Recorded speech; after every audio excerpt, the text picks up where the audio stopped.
Olá pessoal, tudo bem? Pessoal, vamos iniciar hoje o outro assunto muito, muitíssimo importante para o entendimento da fertilidade do solo como um todo, tá? Como um todo. Então, o entendimento como um todo da disciplina é muito importante esse encontro de agora, essa videoaula de agora, que a gente visa mostrar a de que é constituído o solo em termos de cargas elétricas, como é a origem dessas cargas, tá? Bem, então aqui nosso objetivo aqui é entender as principais características das cargas elétricas do solo, como que isso é originado, para que serve, qual que é a interação delas, qual é a dinâmica, né? E aí, em função desse conhecimento, vocês terão capacidade de tomar decisões em situações reais de campo para realizar a adubação. Você precisa ter um conhecimento teórico de como que é o solo, um solo argiloso, um solo arenoso, um solo com maior ou menor teor de matéria orgânica, para decidir fazer as adubações. Nosso ambiente aqui é o Moodle e vocês vão precisar dos seus computadores ou celulares, caderno e caneta para anotações, tá? E no final nós temos um questionário aí. 10 pontos aqui, não, só um questionário para vocês fazerem, tá? Então, e o livro é o livro de fertilidade do solo de Novaes da Sociedade Brasileira de Ciência do Solo, certo? Bom, o solo é constituído pela solução do solo e lá nós temos um complexo sórtivo chamado sistema coloidal. Então, lá naquele solo úmido, onde tem nutrientes e água, ali nós temos um complexo de troca chamado complexo sórtivo.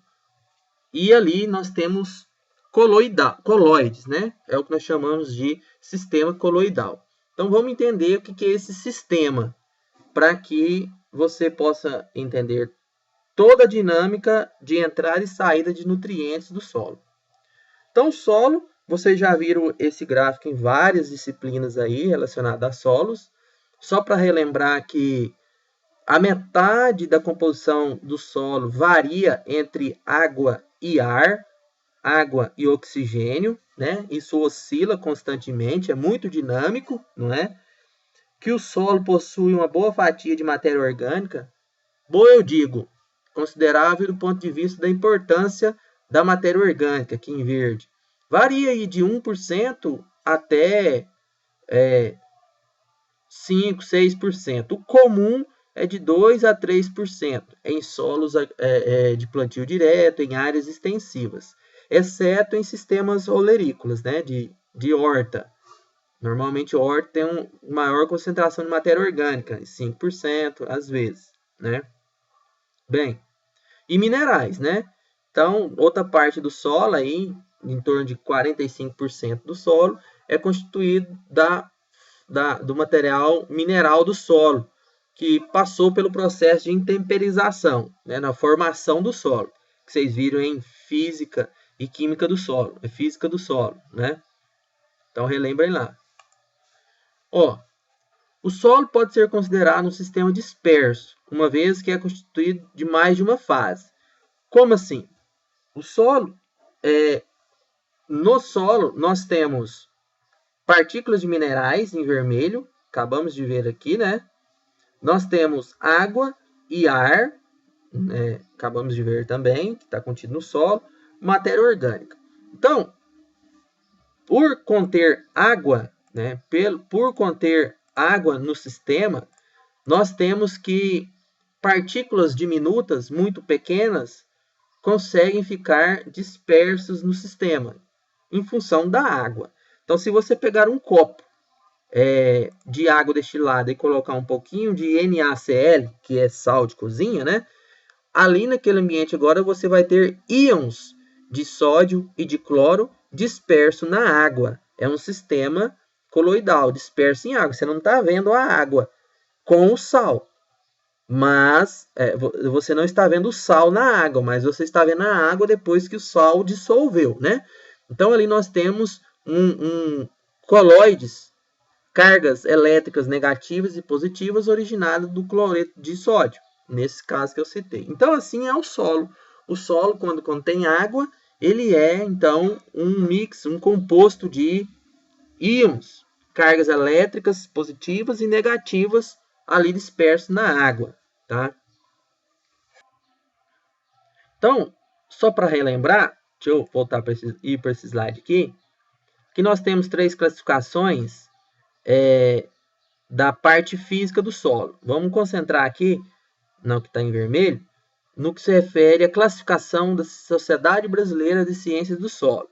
Então, a Sociedade Brasileira de Ciências do Solo classifica a textura do solo, a parte física do solo, enquanto ao diâmetro de espessura dos grãos, da seguinte forma: areias, né? As areias de 2 até 0,05 milímetros de diâmetro de cada partícula. Então, se você pegar um grãozinho de areia, se ela for de fina até grossa, ela tem esse diâmetro, de 0,05 até 2 milímetros de diâmetro. Nós temos o silt, que são partículas menores que a areia fina, ou seja, de 0,05 milímetros até 0,002 milímetros. E a argila, que é aquele barrinho muito fininho que você pode colocar nos dedos, assim, esfregar, ele vai escorregar nas pontas do seu dedo. E isso são partículas muito finas, abaixo de 0,002 milímetros, tá? E, voltando aqui, nós temos os coloides, partículas coloidais, que são partículas que possuem tamanho menor do que a metade das argilas. As argilas possuem tamanho no máximo de 2 micrômetros, que é 0,002 milímetros, tá? Então, a metade. Então, ou seja, 1 micrômetro, que é 1 micrômetro, que é 0,001 milímetros. Então, toda partícula menor que 0,001 milímetro, consideramos como coloides. E esses coloides, todas as partículas menores que 0,001 milímetro, ela fica dispersa no meio aquoso, entende? Acima de 0,001 até 0,002, que ainda é argila, essas argilas ainda conseguem decantar no fundo do recipiente qualquer, né? Tem um peso gravitacional maior, tá? Então, o solo possui coloides, cargas que ficam dispersas na solução do solo, tá? Isso é preciso entender. São partículas muito pequenas que fornecem cargas elétricas ao solo, tá? Ó, veja aqui nessa outra transparência, nós temos um grão de areia, né? Nós temos aqui uma areia grossa, uma areia fina, silt e argila, clay, né? Clay, argila. Bem, agora, dentro contido nas argilas, nós temos características que nós chamamos de superfície específica, cargas elétricas e cinética, que é movimento. Isso nas partículas menores que 0,002 milímetros, tá? Então, perceba aqui um negócio, então. Superfície específica é o primeiro tópico aqui que nós estamos discutindo. Vejam, presta atenção. A superfície específica refere-se à área pela unidade de peso. Quer dizer, a área desse cubo, a área das faces desse cubo pelo peso dele. Então, nós temos aqui um cubo de aresta 1, de 1 centímetro. Cada face desse, a área de cada face dessa, cada lado desse, mede. Cada face desse mede 1 centímetro por 1. Quer dizer, a área é 1 centímetro quadrado, né? O cubo tem 6 faces, então o cubo possui um total de 6 centímetros quadrados. Beleza? Essa é a área dele. E essa área do cubo é a superfície específica desse cubo. Então, esse cubo possui 6 centímetros quadrados de área ou de superfície específica. tá? Então, a unidade que é expressa é em metros quadrados por grama. Então, nós teríamos que converter isso, né, para a unidade final de metros quadrados por grama. Mas não se atende isso aqui. Isso aqui você pode converter de acordo com o seu aprendizado lá das transformações de unidade, tá? Concentrar mais aqui. Então, esse cubo possui superfície específica de 6 centímetros quadrados, tá? A superfície específica de um solo pode variar, então, de acordo com a sua textura, o tipo de mineral e o teor de matéria orgânica. Então, quanto à textura, refere-se ao seguinte: se o solo é mais arenoso, a partícula é maior, não é? E aí a superfície específica é menor. Por quê? Veja aqui. Eu acabei de falar para você que esse cubo possui 6 centímetros quadrados de área de superfície específica. Vamos pegar o mesmo cubo, aqui ele, e dividir em muitos cubinhos. Vamos fazer o seguinte. É o mesmo cubo de aresta de 1 centímetro. Vamos pegar uma aresta desta, um lado desse, e dividir em 100. 100 divisões em uma aqui, ó, de um lado desse. Esse um lado aqui, ó, era completo, inteiro, 1 centímetro. Vamos dividir ele em 100. Então, aqui está. Visualmente, aqui está em 5, né? Mas vamos dividir em 100. Tá? Então, você vai ter 1 sobre 100. Quer dizer, 0,01. Aqui, ó. Isso é um lado. Um lado. O cubo possui 6 lados. Né? 6 lados. Esse daqui, o de cima, o de baixo, o da frente, o de trás e do lado esquerdo. Então, 6 lados. Multiplica, então, essa divisão que você fez aqui, ó. 1 centímetro que o cubo possui por 100 divisões. Multiplica por 6, porque possui 6 lados. Pessoal, eu alterei a forma de explicação. Percebi que estava ficando um pouco confuso. Alterei aqui. Vamos começar de novo aqui, tá? Ó, superfície específica é área sobre massa. A área daquele objeto, ou algum objeto, ou da partícula, sobre a massa que ela pesa, tá? Então, veja aqui. Nós temos o tal do cubo, que tem arestas de 1 por 1 por 1 centímetro e o peso de 1 grama, tá? Então, eu fiz assim, ó. Um cubo de 1 centímetro de aresta, pesando 1 grama, tem uma superfície específica de 6 centímetros quadrados por grama. Ele pesa 1 grama, né? Como que é esses 6 centímetros quadrados? Ora, é uma aresta vezes a sua aresta. Quer dizer, 1 vezes 1. 1 vezes 1. Dá 1 centímetro quadrado. Como ele tem 6 arestas, né? A da direita, a da esquerda, a da frente, a de trás, a de cima e a de baixo. Então, eu multiplico por 6. Então, ele vai dar um total de 6 centímetros quadrados, né? Então, um cubo de 1 centímetro de aresta, que pesa 1 grama, tem a superfície específica de 6 centímetros quadrados, 6 centímetros quadrados por grama, porque ele pesa 1 grama, né? Então, essa é a superfície específica desse cubo. Agora, perceba, você pega o mesmo cubo, que tenha também 1 grama de massa, aqui está o mesmo cubo, e divida ele agora em 125 cubos. De que forma? Divide em cada face em 5. Em cada face, divide em 5, né? Então, se aqui era 1, ó, se aqui a aresta era 1, divida por 5. Então, se você pegar 1 dividido por 5, dá 0,2. Ou então, coloca em fração, ó, 1 dividido por 5. Desculpa.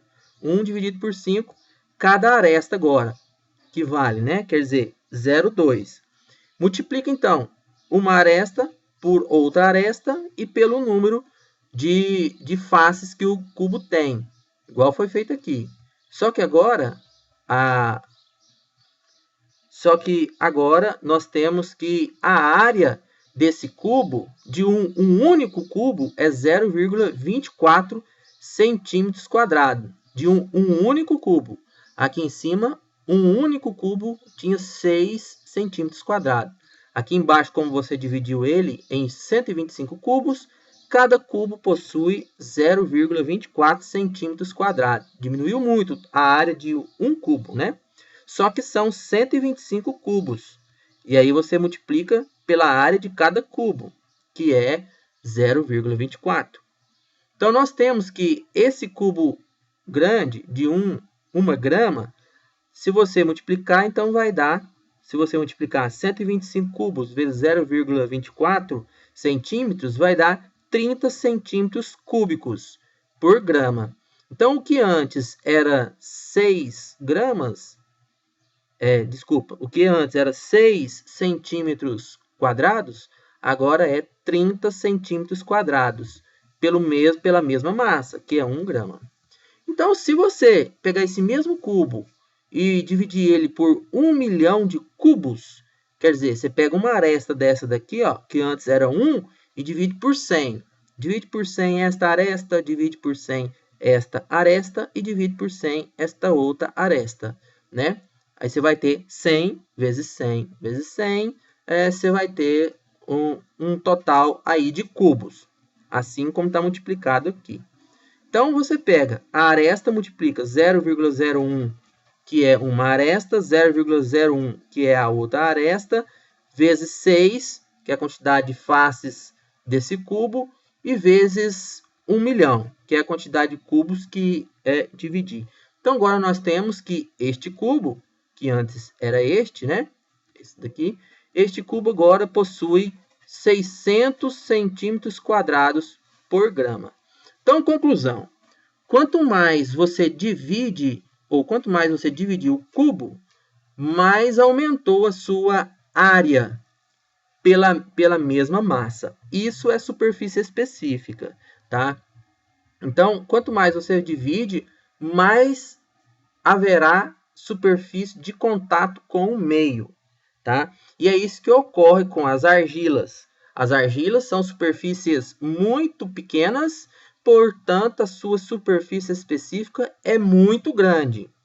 Já as areias é o contrário. As areias, como o grão é grande, a superfície específica é pequena, tá?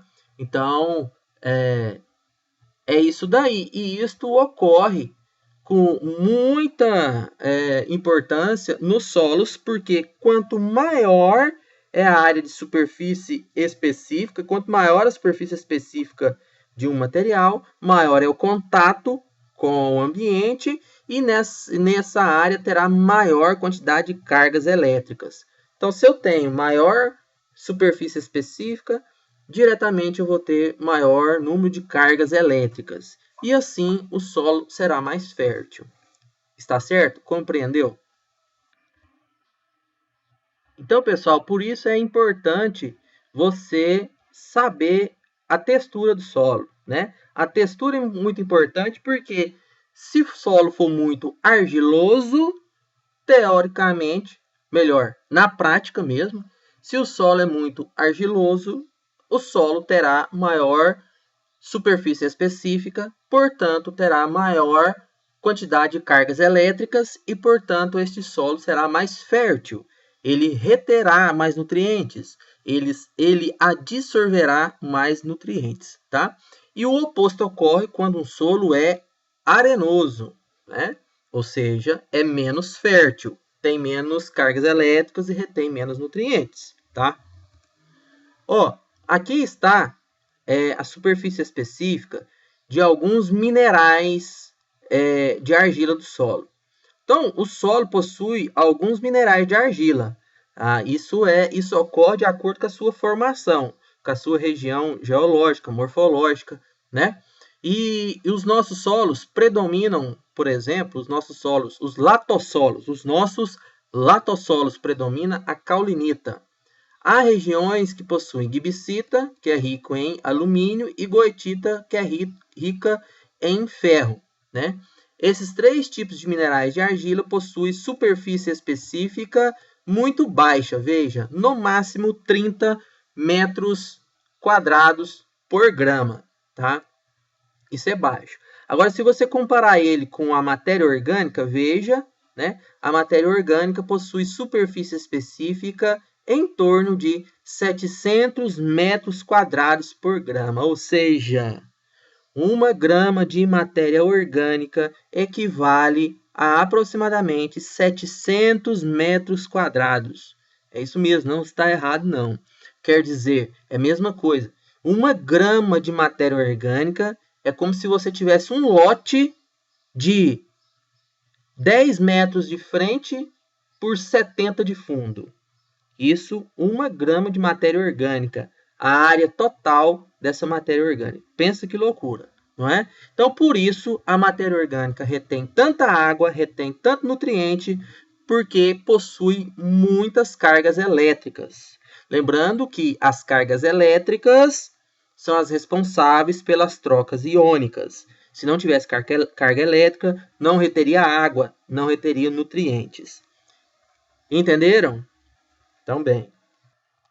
Portanto, pessoal, por isso a matéria orgânica é tão importante, porque com uma quantidade pouca, né, variando de 2 a 5% no conteúdo do solo, é tão significante a sua presença para reter mais água e mais nutrientes e aumentar a capacidade de trocar cátions, a CTC do solo, tá?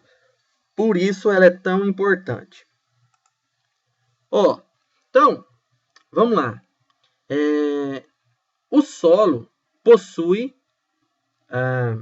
cargas elétricas, né? E já falei para você que quanto maior a área de superfície específica, maior é o número de cargas elétricas.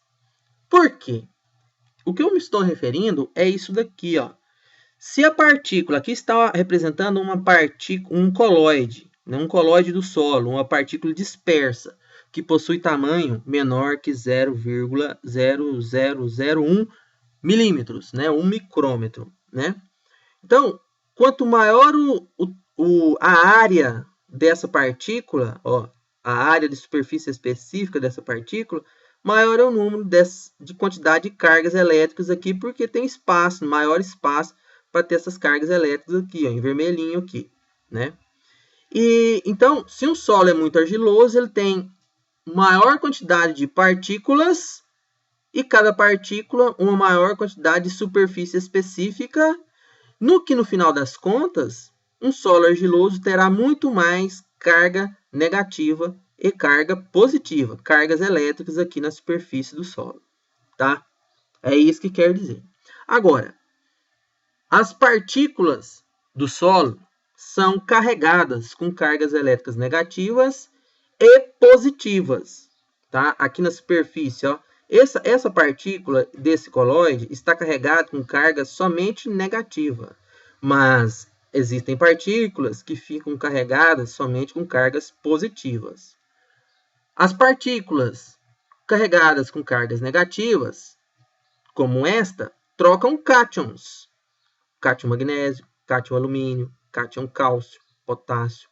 Trocam elementos com carga positiva. E as partículas de carga positiva trocam elementos de carga negativa, né? Então, as partículas que possuem carga negativa realizam CTC, porque trocam cátions. E as que possuem carga positiva realizam CTA, porque trocam ânions. Entendeu isso? Beleza?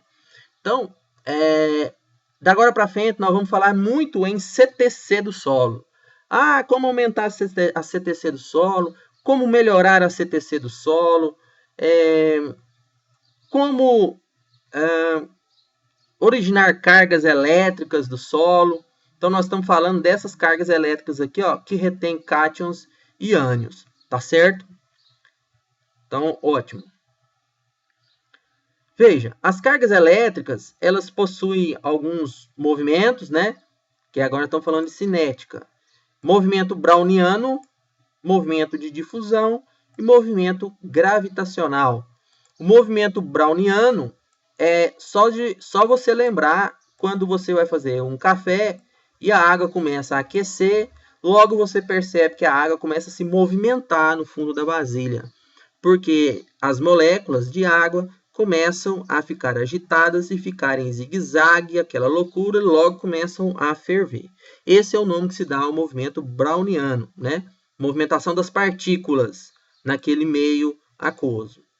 Movimentação de difusão, consequência da migração de partículas de uma região de maior concentração para uma de menor concentração, ou seja, na prática, para nós, é como se você colocar uma colher de adubo em volta de um pezinho de uma planta. Ali, onde você colocou aquele montinho de adubo, né? Ali vai ficar altamente concentrado, como aqui.